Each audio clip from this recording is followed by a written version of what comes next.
주일로 지나가는 것 같습니다. 오늘도 우리에게 주시는 말씀을 통해서 우리가 기꺼이 하나님 마음 깨닫고 또 하나님의 음성을 담아서 우리가 기도하기를 간절히 소망합니다.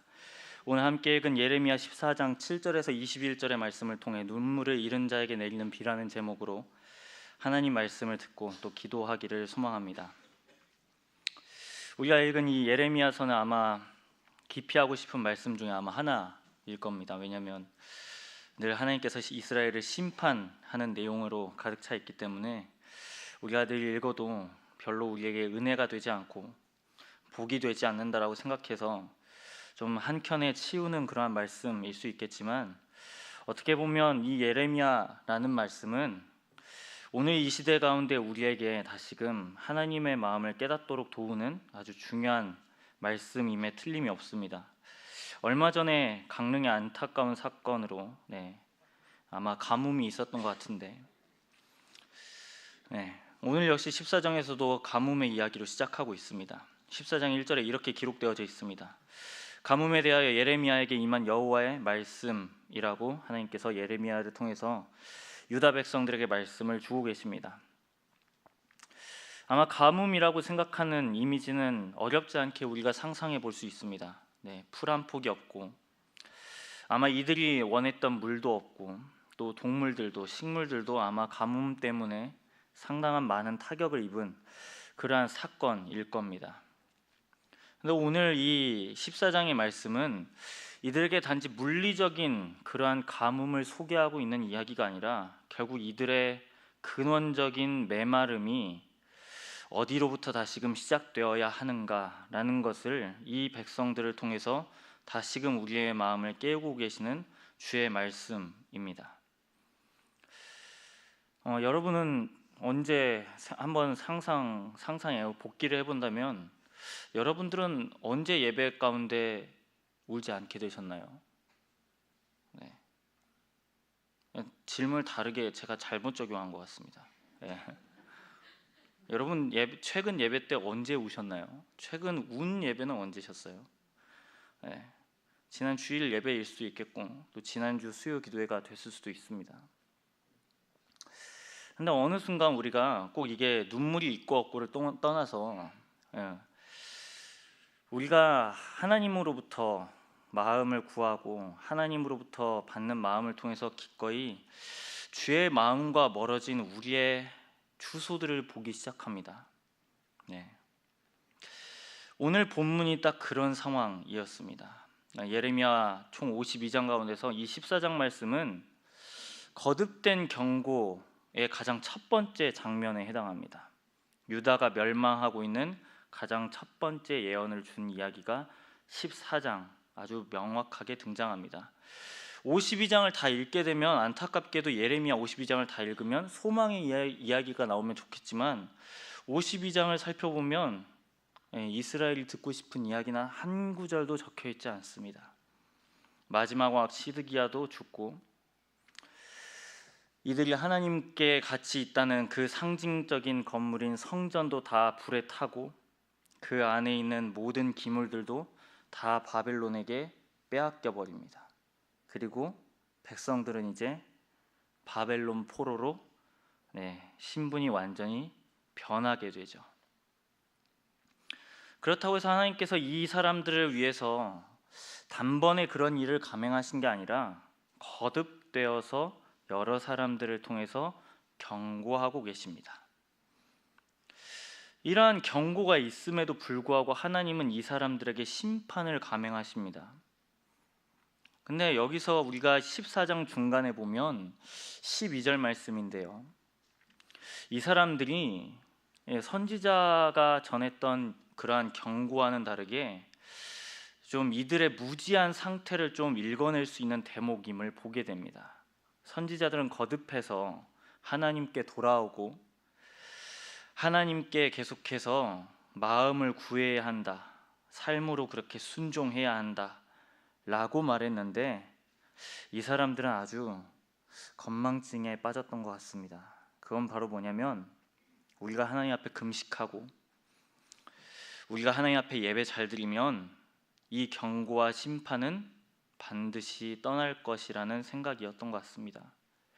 근데 오늘 함께 읽은 이 12절의 말씀을 보십시오. 하나님께서 예레미야를 통해서 주신 말씀입니다. 이스라엘 금식해도, 이스라엘 기도를 해도, 이스라엘 번제와 소제를 드려도 듣지 아니하고 오히려 반대로 심판하신다고 말씀하십니다. 여러분, 신앙인에게 있어서 가장 큰 심판은 우리의 삶이 변하는 게 아니라 하나님의 거절입니다. 신앙인에게 있어서 가장 큰 심판은 하나님 앞에 어떤 것을 해도 응답되지 않고 하나님께서 그것을 반대로 하시는 거절입니다. 왜냐하면 하나님이 우리 인생의 궁극적인 소망이시기 때문에 그렇습니다. 우리 인생의 유일한 소망은 바로 하나님이십니다. 성경은 늘 끊임없이 이것에 대해서 반복해서 교훈하고 있습니다. 그렇기 때문에 오늘 이 14장에 기록된 이 사람들이 처한 현실 자체가 심판과 동일한 상태입니다. 이 사람들은 끔찍하게도 하나님 앞에 금식하고 기도하고 예배드리면 선지자들이 경고했던 그 모든 것들이 신기루같이 사라지고 하나님께서 끊임없이 자신들을 보호할 것이라고 생각했습니다. 하지만 하나님은 12절의 말씀처럼 듣지 않으십니다. 그 이유를 우리가 오늘 14장에서 우리가 발견해 볼 수 있습니다. 단순한 이유일 수도 있고 아니면 복잡할 수 있지만 이 시대 상황 가운데 영적인 기근이 있다는 것을 우리가 감안해 볼 때 이건 단순히 땅이 메말랐다는 것보다 훨씬 더 이 사람들의 마음이 하나님의 마음을 몰랐다라는 현실을 우리가 읽어낼 수 있습니다. 그러니까 14장 1절의 이 말씀은 단순히 지금 땅이 메말랐기 때문에 예레미야에게 주시는 그러한 상황이 아니라 정말 이 사람들의 마음이 하나님의 마음과는 전혀 동떨어져 있는 그 상태를 기근이라는 단어로 표현하고 있습니다. 즉 이 사람들의 눈물은 언제까지나 조건적이었습니다. 하나님, 제가 이렇게 눈물을 흘리니까 비를 주십시오. 제가 이렇게 지금 간구하니까, 이렇게 금식하니까, 이렇게 번제와 소제를 드리니까 하나님, 우리에게 임할 심판을 돌이켜 주십시오 라는 그러한 간구가 바로 12절에서 읽을 수 있는 이 사람들의 내면이었습니다.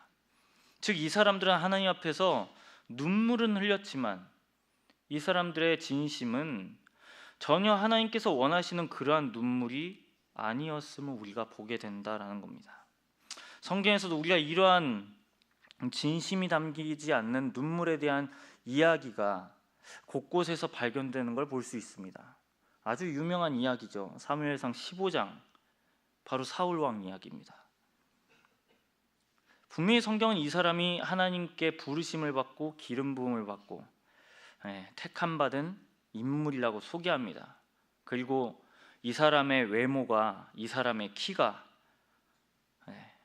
그렇게 언급되었다는 것을 보면 이 사람이 상당히 유력한 사람이었던 것에는 분명했던 것 같습니다. 하지만 이 사람이 결정적인 실수를 사무엘상 15장에 행합니다. 하나님께서 분명히 사울 왕에게 이렇게 명령하십니다. 그 전쟁이 끝나고 나서 얻을 수 있는 전리품을 챙기지 말고 다 멸하라고 말씀하십니다. 하지만 사울 왕이 끝내는 하나님의 그러한 명령에 순종하지 않습니다. 가장 좋은 것들은 남기고 병약하고 좋아 보이지 않은 것들은 다 불에 태우든지 진멸했습니다. 결국 하나님의 말씀에 순종하지 않았습니다. 그랬을 때 하나님께서 사무엘을 통해 이 사람에게 주신 평가는 너무나 처절하면서도 동시에 단순했습니다. 바로 하나님이 사울을 버리셨다는 겁니다.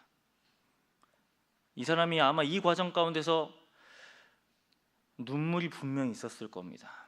하지만 이 사람은 회개하지 않았습니다. 결국 이 사람은 하나님께 버림받고 그 다음 왕인 다윗이 세워지죠. 그럼 다윗은 괜찮은 사람이었을까요? 우리가 아는 것처럼 다윗 역시 흠이 많은 사람입니다. 물론 여전히 사람들이 이 사람을 높이 평가하지만 성경에 나온 이러한 이야기들을 보면 다윗 역시 그러한 죄 가운데 있었음을 우리가 보게 됩니다. 사무엘하 11장 그리고 시편 51편, 우리는 그 두 가지 성경의 구절을 통해서 다윗이 얼마나 질이 좋지 못한 범죄를 행하였고, 시편 51편에서는 나단 선지자로부터 그렇게 책망을 받았을 때 하나님 앞에 이 사람이 얼마나 통곡하고 회개했는지를 우리는 시편 51편을 통해서 배울 수 있습니다. 시편 51편 17절 말씀입니다. 우리가 외우기도 하는 그 말씀이죠. 하나님께서 구하시는 제사는 상한 심령이라. 하나님이여 상하고 통회하는 마음을 주께서 멸시하지 아니하십니다. 사울은 울었지만 회개가 없었습니다. 하지만 다윗은 울었는데 그 눈물이 하나님 마음에 닿았습니다. 우리는 이 두 사람의 이야기를 통해서도 오늘 예레미야 14장에 등장하는 유다 백성들이 울었던 이 자리가 다윗보다는 훨씬 더 사울에 가까웠음을 우리가 생각해 보게 됩니다. 이 사람들은 울긴 울었지만 어디까지나 그 심판을 면하려고 하는, 자신의 죄악을 그대로 고스란히 유지한 채 자신의 신앙을 답습한 그러한 눈물이었습니다. 이야기가 더 진행되면 안타까운 이야기들이 계속해서 여기에 기록되어져 있는 걸 볼 수 있습니다. 아마 이 사람들이 예레미야보다 훨씬 더 좋아했던 사람들의 말이 있었던 것 같습니다. 14장 13절 말씀입니다. 이에 내가 말하되 슬프도소이다. 주 여호와여 보시옵소서. 선지자들이 그들에게 이르기를 너희가 칼을 보지 아니하겠고 기근은 너희에게 이르지 아니할 것이라. 내가 이곳에서 너희에게 확실한 평강을 주리라 하나이다. 이건 어떻게 보면 예레미야가 주는 말과 정반대의 말입니다. 예레미야는 끊임없이 이 사람들이 지금 이렇게 행했다가는 하나님께서 반드시 유다를 멸망시킨다고 거듭 강조합니다. 그러니까 지금 눈앞에 예레미야가 전하는 말과 14장 13절에서 유추해 볼 수 있는 것처럼 또 한 무리들의 말이 있습니다. 그 사람들의 말을 요약하면 심판을 당하지 않는다는 겁니다. 여기에 평강이 있다고 설명합니다. 유다 백성들은 그래서 정말 예레미야 말을 듣지 않습니다. 오히려 이 사람들의 말을 듣고 이제는 우리가 하나님 앞에 이 12절의 말씀처럼 다시 금식하고 다시 기도하고 다시 예배드리면 평강이 임하겠다라는 그러한 자연스러운 수순으로 이어집니다. 그래서 정말 예레미야 38장에서 보면 이 사람들이 적극적으로 예레미야를 거부해버리는 사건이 나옵니다. 유다 백성들이 얼마나 예레미야의 그러한 경고를 싫어했는지 예레미야를 옥에 가두어 버립니다. 즉 그 내용은 그렇습니다. 나에게 지금 불편한 말씀은 달가워하지 않고 지금 앞에 있는 달콤한 위로가 나에게 훨씬 더 마음의 위로가 되기 때문에 저 불편한 말을 하는 그 선지자의 말을 듣지 않기 위해서, 차단하기 위해서 물리적으로 지금 그 사람을 가두어 버립니다. 그러니까 지금 눈앞에 보이는 평강을 이 사람들은 요구했고 택했습니다. 근데 여러분, 평강이라는 말은 회개 없이 이루어지지 않습니다. 눈물 없는 위로는 진짜 평강이 아닙니다. 괜찮다라는 말에 우리가 속아 넘어가서는 안 됩니다. 그렇다면 우리는 하나님은 사랑이십니다 라는 이 말에 우리는 다 넘어갈 겁니다. 지금 하나님은 사랑이십니다 라는 그 말에는 하나님은 사랑이시기도 하지만 하나님은 공의의 하나님이시다라는 말도 같이 내포하고 있는 말씀입니다. 즉 하나님은 사랑이시다라는 말은 그 사랑이신 하나님의 속성을 알고 우리의 삶을 다시금 재편해야 되고 우리가 하나님의 마음을 구해야 하고 우리의 삶이 하나님과 멀어져 있다면 우리는 기꺼이 하나님께 돌아가야 비로소 우리는 괜찮다라고 말할 수 있는 겁니다. 즉 우리 스스로가 괜찮다라고 말할 때가 아니라 우리 마음이 지금 하나님의 마음을 담아내고 있는가라는 게 훨씬 더 우리에게 중요한 질문으로 지금 작동되고 있다는 사실입니다. 여러분, 그래서 우리는 이 예언서의 말씀을 읽고 늘 한 가지 생각해야 합니다. 하나님은 언제나 돌아오라고 우리에게 말씀하십니다. 하나님께서 주시는 비는 대가 없이 그냥 주시는 게 아니라 눈물로 준비된 사람에게 허락하시는 하나님 은혜라고 말씀하십니다. 이런 사람에게 지금 하나님께서는 계속해서 이야기를 이어가시면서 놀랍게도 17절에 그 눈물의 주체자가 다름 아닌 하나님이시라고 설명하고 있습니다. 17절 말씀입니다. 너는 이 말로 그들에게 이르라.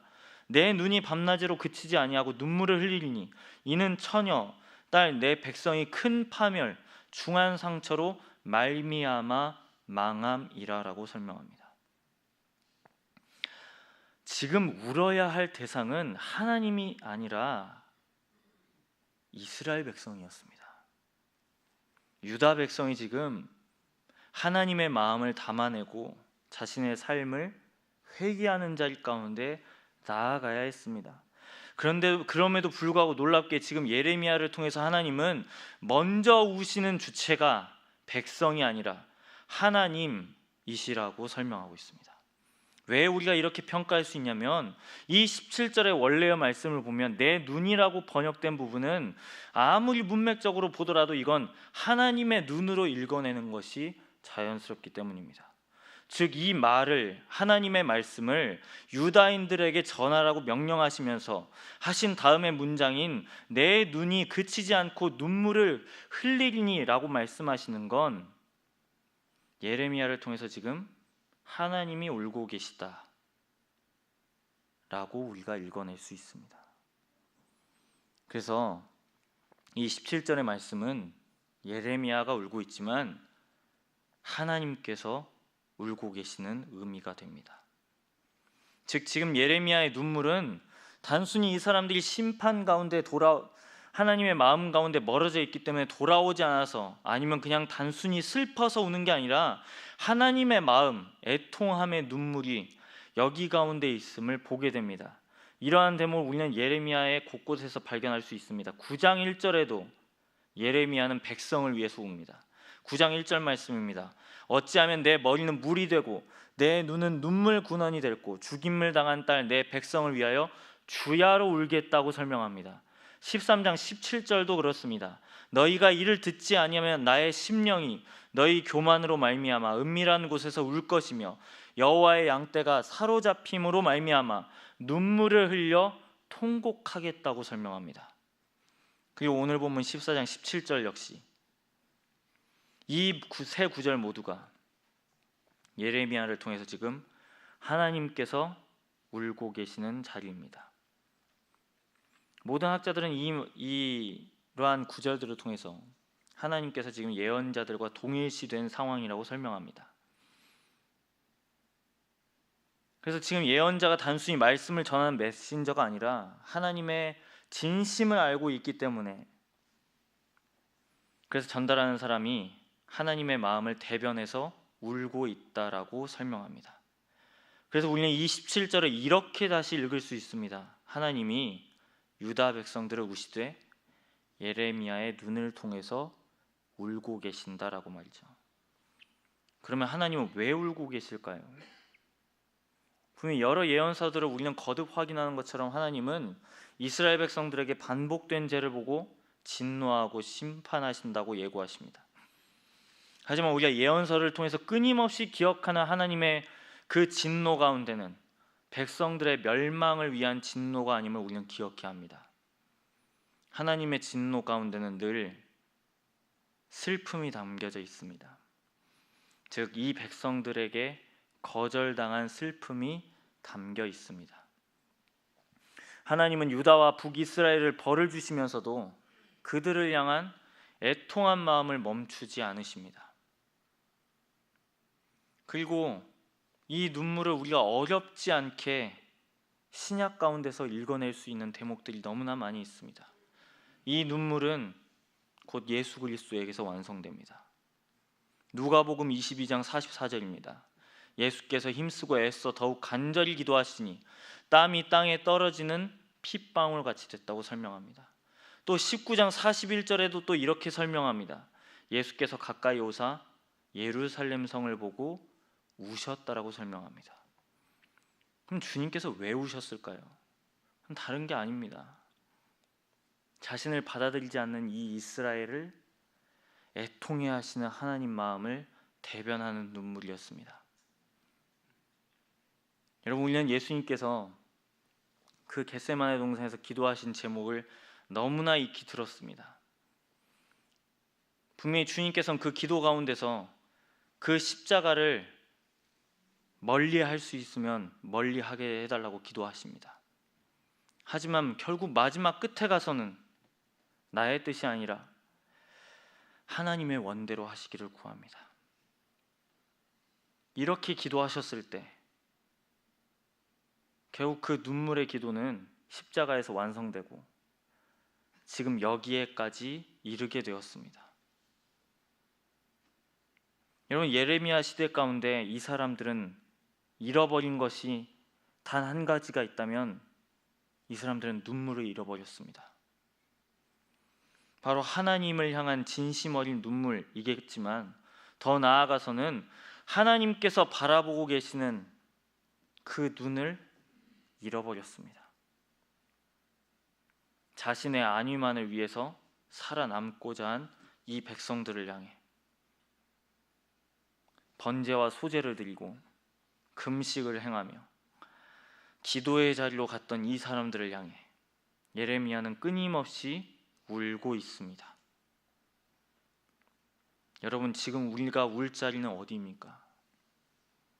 우리는 도대체 무엇을 위해서 울어야 합니까? 우리가 울 자리는 너무나 많이 있습니다. 이 세상이 바로 우리의 울 자리입니다. 이 세상이 당한 슬픔을 우리는 눈물로 기도해야 합니다. 하나님께서는 여전히 우리의 눈물이 향하는 곳을 바라보고 계십니다. 한 사람이라도 울 줄 아는 사람을 찾고 계십니다. 하나님 마음을 담아내는 기도하는 자를 구하고 계십니다. 우리의 눈물이 우리만을 위한 눈물이 되지 않기를 소망합니다. 우리만 잘 살고자 하는 그러한 눈물, 우리 교회만 잘 되고자 하는 그런 눈물. 여러분, 안타깝게도 우리만 잘 된다고 해서 좀 이게 논리가 어폐가 있을 수 있겠지만 우리만 잘 된다고 해서 교회가 잘 되는 게 아닙니다. 여러분, 우리는 우리의 외연을 언제나 이 세상으로 확장해야 합니다. 우리로부터 시작해서 세상까지, 나로부터 시작해서 하나님의 눈물이 닿는 곳까지 우리가 기도할 자리는 너무나 많이 있습니다. 하나님의 공의가 작동되지 않는 곳들, 하나님의 정의를 잃어버린 곳들, 소외된 자들이 자신의 목소리를 높이는 곳들,